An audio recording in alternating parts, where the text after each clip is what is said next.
Hello everybody. In this video, we'll see the MCQs of supercritical fluid chromatography. Question 1. At the temperature and pressure above its critical temperature and critical pressure, a substance is called gas, plasma, supercritical fluid, superliquid. Now it's very obvious that when the temperature and pressure are above the critical values, the substance is called as a supercritical fluid. So C is the correct answer.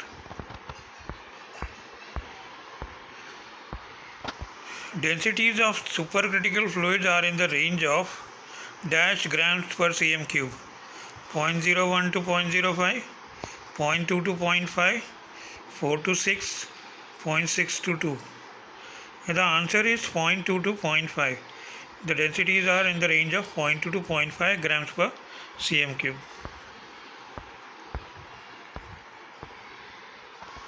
Large non-volatile molecules can dissolve in liquids, plasma, supercritical fluids, gases.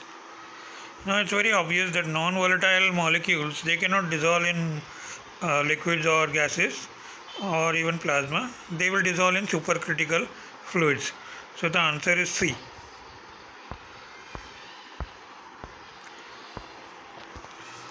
Caffeine can be extracted from coffee at best using chloroform, CCl4, water, supercritical carbon dioxide.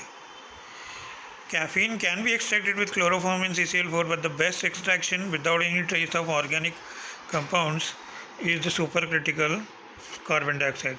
So the answer is D, supercritical carbon dioxide. The most widely used mobile phase for supercritical fluid chromatography is ammonia, water, N-butane, carbon dioxide. Well, it is supercritical carbon dioxide which is used, so D is the answer. The difference between HPLC and SFC instruments are the additional requirements in